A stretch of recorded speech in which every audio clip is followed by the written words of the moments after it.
My name is Adam Balázs. I'm an internal teacher here at BISLA. I'm also affiliated to the German University in Budapest. I teach philosophy and geopolitics. This elective course for the autumn semester is precisely at the junction of political philosophy and geopolitics, the main concept being weakness. How come that weak, failing countries manage to hold back nuclear superpowers? Think of Vietnam, Afghanistan, the Sahel region. What is this power weak countries, weak states, weak players have when confronted to superpowers? What kind of anomaly is that at the level of international relations? Another point, more on domestic politics, perhaps well known in countries like Slovakia or neighboring Hungary, is that it seems that the power of those populist regimes in place in these countries is based on weakness. If you look at Orbán's regime in Hungary, the source of power, the source of Orbán's power is weakness. And the development of the regime is based on a deliberate and systematic weakening of the country, of the state, of the nation, society, and democracy. So interestingly, here, what we have is not weakness as the opposite of power, but a source of power.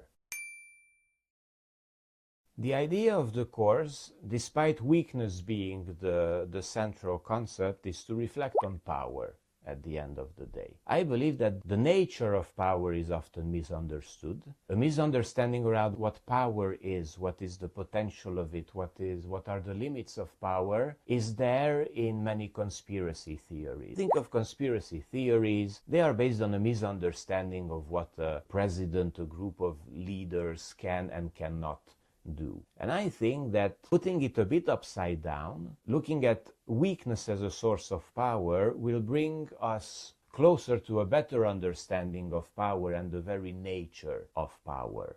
And to have, yes, an alternative look at what we call far too polarized or multipolar world. What we have here is something different. It's a depolarized world where the weak have, and that's an anomaly, of course, a source of power that ancient, more traditional powers do not have and do not know how to deal with. That's what you get from it on the geopolitical side.